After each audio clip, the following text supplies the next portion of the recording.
제1장 한계의 법칙. 리더십 역량이 성공의 한계를 결정한다. 나는 종종 리더십 세미나의 서두를 한계의 법칙으로 시작하곤 한다. 한계의 법칙이 리더십의 가치를 이해하는데 큰 도움이 된다고 믿기 때문이다. 만일 당신이 한계의 법칙을 제대로 이해한다면 리더십이 우리 삶의 모든 영역에 미치는 엄청난 영향력을 깨달을 수 있을 것이다.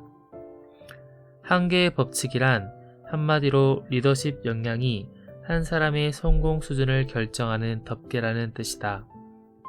한계의 법칙에 따르면 어떤 사람의 리더십 역량이 낮으면 낮을수록 성공에 대한 잠재력은 낮고 반대로 높으면 높을수록 성공에 대한 잠재력은 높다. 예를 들어 당신의 리더십 역량이 8이라면 당신의 성공 수준은 7을 넘을 수 없고 리더십 역량이 4라면 성공 수준은 3을 넘을 수 없다. 당신의 리더십 역량은 그것이 긍정적이든 부정적이든 당신 개인과 당신이 맡고 있는 조직의 성공 수준을 결정한다. 한계의 법칙을 잘 보여주는 예를 한 가지 들어보자. 1930년 딕과 모리스 형제가 아메리칸 드림을 찾아 뉴햄프셔에서 캘리포니아로 이주했다. 고등학교를 막 졸업한 이들 형제가 뉴햄프셔에서 할 수 있는 일은 별로 없었기 때문이다. 형제는 할리우드로 가서 어렵사리 한 영화 스튜디오에 취직했다.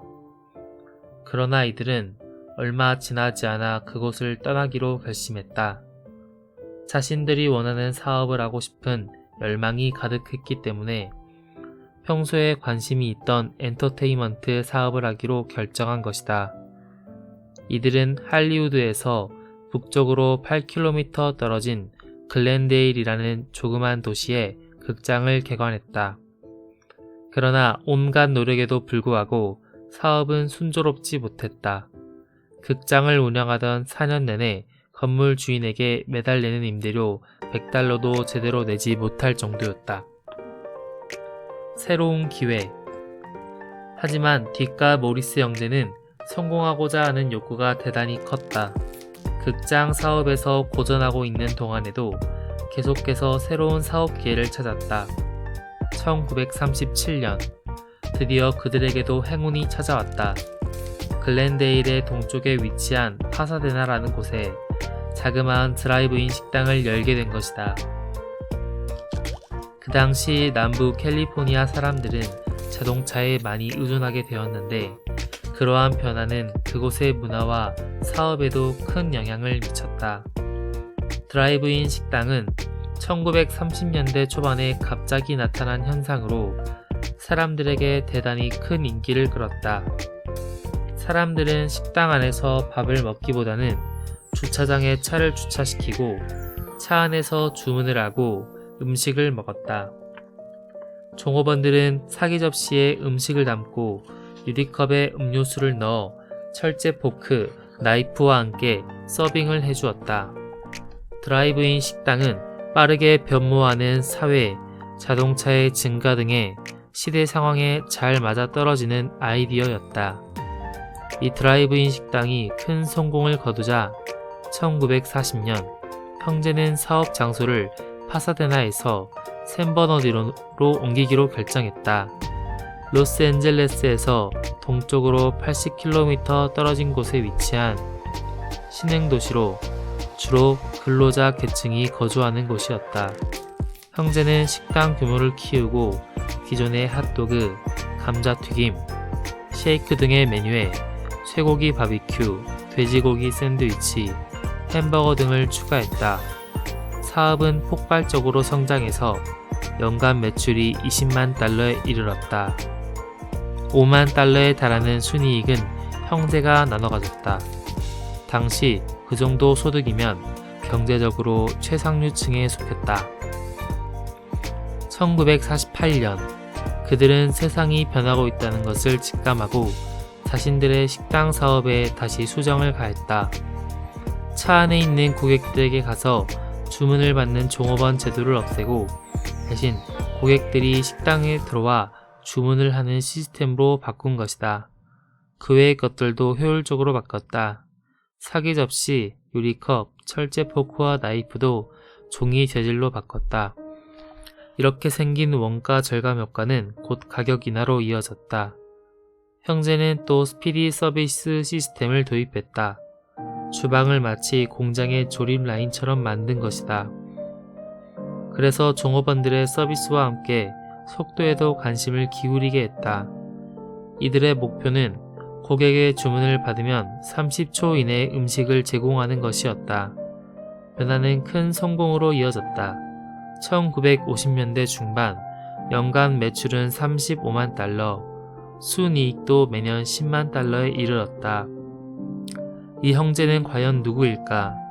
만약 당신이 그 시대에 살고 있었다면 샌버너디노 14번가 코너에 있는 딕과 모리스 형제의 식당을 어렵지 않게 발견할 수 있었을 것이다. 작은 팔각형 건물의 입구에는 맥도날드 햄버거라는 간판이 걸려 있었다. 그렇다면 딕과 모리스 형제는 엄청난 성공을 거둔 후에 계속 숭숭장구했을까? 그들의 사업은 오늘의 맥도날드 햄버거로 이어졌을까? 유감스럽게도 그렇지 못했다. 맥도날드 형제의 성공은 거기까지였다. 더 이상 성장하지 못했다. 왜냐하면 그들의 리더십 역량으로 성공할 수 있는 한계는 거기까지였기 때문이다. 숨겨진 이야기. 맥도날드 형제가 엄청난 부를 거머쥔 것은 사실이다. 그들이 운영하는 식당은 미국 내에서도 가장 큰 이익을 내는 곳 중 하나였고, 형제는 버는 돈을 다 쓸 수 없을 만큼 크게 성공했다.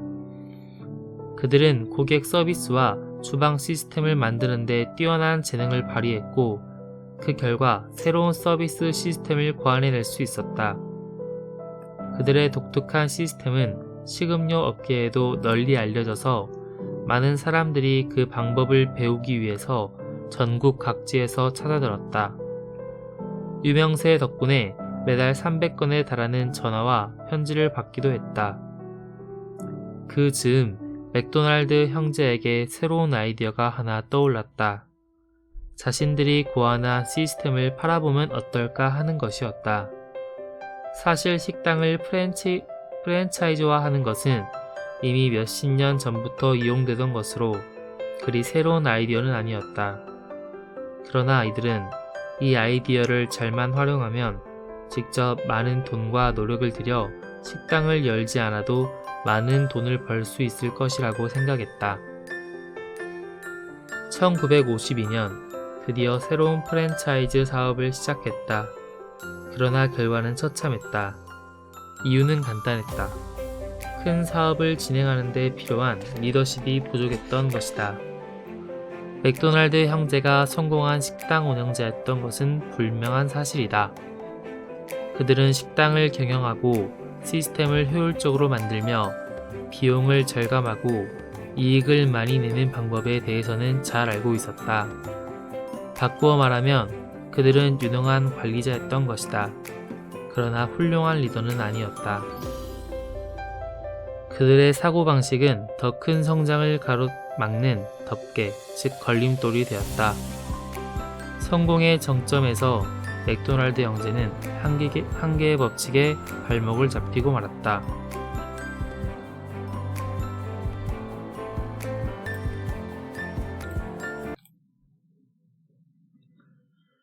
리더십 역량의 한계.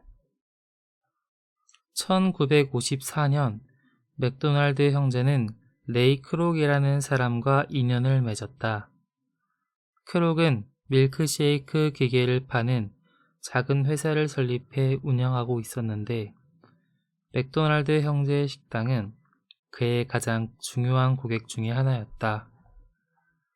크록은 식당을 방문하자마자 바로 그 식당이 갖고 있는 무한한 잠재력을 느낄 수 있었다. 그의 머릿속에는 이미 맥도날드 식당이 전국 수백 개의 지역으로 확대되어 가는 그림이 또렷하게 그려졌다. 그는 곧 맥도날드 형제와 계약을 맺고 1955년 맥도날드 시스템이라는 회사를 설립했다. 이 회사가 지금의 맥도날드이다. 그리고 크룩은 곧바로 프랜차이즈 한 곳에 대한 권리를 구입했다. 나중에 프랜차이즈 권리를 팔 때 사용할 수 있는 모델로 활용하기 위해서였다. 이후 그는 맥도날드를 전국적으로 확대시키는 데 필요한 팀을 구성하고 조직을 만들기 시작했다. 능력이 닿는 한도 내에서 최고의 인재들을 선발했으며 팀의 규모와 능력이 커지자 리더십을 갖춘 사람들도 팀에 추가했다. 초기에 크룩은 개인적으로 커다란 희생을 감수해야 했다. 나이가 이미 50대 중반이었는데도 불구하고 처음 사업을 시작했던 30년 전과 마찬가지로 밤낮을 가리지 않고 오랜 시간 일에 몰입했다. 일에 방해가 되는 여러 활동들도 과감하게 중단했다. 그중 한 가지는 골프 회원권을 처분하고 좋아하던 골프를 그만둔 것이었다. 나중에 그는 이런 이유 때문에 골프 실력이 10타나 줄었다고 말했다. 또 그는 맥도날드에서 일했던 처음 8년 동안 월급을 전혀 받지 않았다. 그뿐만이 아니다. 자신이 데려온 핵심 인력들의 월급을 지불하기 위해 개인적으로 은행과 보험회사에서 돈을 빌리기도 했다. 이 같은 그의 희생과 리더십이 결국 큰 결실로 나타났다. 1961년 그는 맥도날드 형제로부터 맥도날드에 대한 독점적인 권리를 270만 달러에 구입했다. 그리고 맥도날드를 전국적인 기업을 넘어 세계적인 기업으로 성장시켰다. 크룩의 리더십과 삶의 한계는 맥도날드 형제보다 훨씬 높았던 것이다. 맥도날드 형제가 처음 자신들의 식당 시스템을 프랜차이즈화하고자 했을 때 그들이 판 것은 모두 15건에 지나지 않았고 그중 실제로 식당을 개업한 곳은 10여 곳에 불과했다. 게다가 그 작은 프랜차이즈 조직에서조차 형제의 부족한 리더십과 비전은 걸림돌이 되었다. 예를 들어 그들의 첫 번째 프랜차이즈 식당 주인이었던 피닉스의 닐 폭스가 식당 이름을 맥도날드로 부르고 싶다고 했을 때 딕은 이렇게 대답했다. 도대체 왜 그렇게 하려고 하지? 피닉스에서 맥도날드라고 해봤자 아무도 알아주지 않을 텐데. 그러나 크룩의 리더십 역량은 차원이 달랐다. 1955년부터 1959년까지 크룩은 100개의 식당을 새로 열었다. 그로부터 4년 후 전국에 맥도날드라는 이름을 가진 식당이 500개에 달했다. 지금 맥도날드는 119개국에 3만 1000개가 넘는 매장을 갖고 있다. 여기서 느껴지는 바가 있는가? 왜 크룩은 크게 성공하고 새로운 아이디어를 냈던 맥도날드 형제는 그러지 못했을까? 그것은 바로 리더십 역량, 아니 좀 더 정확하게 표현하면 리더십 역량의 부족 때문이었다. 리더십 역량의 부족이 성공의 한계를 결정한 것이다. 성공은 리더십에 의해 결정된다. 나는 성공의 문은 누구에게나 열려 있다고 믿는다. 그러나 동시에 리더십이 없는 성공은 분명한 한계가 있다고 생각한다. 리더십 역량이 없다면 그가 이룰 수 있는 전체 성공의 양도 극히 일부분에 지나지 않을 것이다. 일반적으로 높이 올라가고자 할수록 리더십의 필요성은 더욱 커진다. 더 큰 성과를 내기 위해서는 더 큰 영향력이 필요하다. 성공은 다른 사람을 이끌 수 있는 능력에 따라 결정되기 때문이다.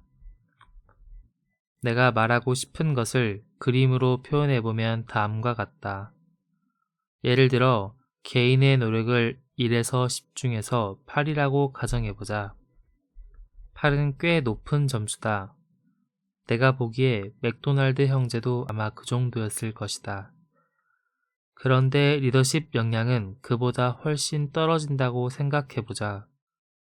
리더십에 대해서 관심이 없었고 발전시키려는 노력도 별로 하지 않는다. 그래서 현재의 리더십 역량은 1 정도밖에 안 된다. 그렇다면 성공 수준은 어떻게 될까? 오른쪽의 그림이 그 답을 보여주고 있다. 개인의 노력이 8이어도 리더십 역량이 1이라면 성공 수준은 8밖에 되지 않는다. 성공 수준을 높일 수 있는 방법은 몇 가지 있다. 첫 번째 방법은 열심히 해서 개인적인 노력을 10 정도까지 높이는 것이다. 불가능한 것은 아니지만 수학 체감의 법칙에 따라 마지막 2단계를 높이는 데는 0에서 8까지 올리는 데 드는 것보다 더 큰 에너지가 소요될 수도 있다. 목숨을 걸고 노력한다면 10 정도까지는 높일 수 있을 것이다. 다른 방법도 있다. 리더십 역량을 높이기 위해 노력하는 것이다. 예를 들어 타고난 리더십 역량이 평균보다 약간 낮은 4 정도라고 하자. 자신의 타고난 리더십 역량만 제대로 발휘해도 성공 수준을 처음보다 3배는 더 높일 수 있다. 그리고 열정을 갖고 리더십을 공부하면 자신의 리더십 잠재력을 극대화할 수 있다. 예를 들어서 리더십 수준이 7까지 높아졌다고 가정해보자. 성공 수준은 위의 그림처럼 56이 될 것이다. 개인의 노력을 증가시키지 않고도 리더십 역량을 높임으로써 성공 수준을 처음에 8에서 56으로 6배나 높일 수 있는 것이다. 또 개인의 노력과 동일한 수준으로 리더십 역량을 8까지 높이면 성공 수준은 8배 높아진다. 리더십은 더하기가 아닌 곱하기의 효과가 있기 때문이다. 나는 수많은 기업들과 비영리 단체에서 리더십 역량의 향상이 가져오는 이러한 성과를 확인할 수 있었다. 그것이 바로 내가 30년 이상 리더십을 가르치는 이유이다. 조직의 방향을 바꾸려면 리더를 바꿔라. 리더십 역량은 언제나 개인이나 조직의 성공 한계를 결정한다. 리더십이 강하면 조직의 성공의 한계는 높지만 그렇지 않으면 한계는 낮다. 그 때문에 조직이 어려움에 봉착하면 자연스럽게 새로운 리더십을 찾게 된다. 국가가 어려움에 처하면 새로운 대통령을 선출하고 기업이 이익을 내지 못하면 새로운 최고 경영자를 고용한다. 교회가 혼란스러우면 새로운 목사를 영입하고 스포츠팀이 성적이 좋지 않으면 새로운 감독을 찾는다. 리더십과 성공의 관계가 가장 극명하게 드러나는 곳은 아마도 스포츠 분야일 것이다. 결과가 즉각적이고 명확하기 때문이다. 프로 스포츠 팀에서 선수의 재능이 중요한 이슈로 등장하는 경우는 거의 없다. 프로 스포츠 팀이라면 어느 팀이라도 재능이 대단히 뛰어난 선수들을 보유하고 있기 때문이다. 언제나 리더십이 문제다. 구단의 소유주부터 감독, 그리고 주장 선수들의 리더십이 다른 팀들과의 차이를 만들어낸다. 어떤 팀이 뛰어난 선수들을 많이 보유하고 있는데도 우승하지 못한다면 리더십을 살펴봐야 한다. 주위를 둘러보면 머리가 좋고 재능이 많아 커다란 성과를 낼 수 있을 것 같은데도 리더십이 부족해서 한계에 봉착하는 경우를 볼 수 있다. 그러한 사례 중 하나가 1970년대 말에 애플이 처음 설립되었을 때 주도적인 역할을 담당했던 스티브 워즌 이야기다. 불행하게도 그의 리더십 역량은 그리 높지 않았다. 그것이 파트너였던 스티브 잡스와 다른 점이었다. 잡스는 리더십 수준이 대단히 높아서 애플이라는 회사를 천문학적인 가치를 지닌 세계적 기업으로 키워냈다. 한계의 법칙이 가져온 결과이다.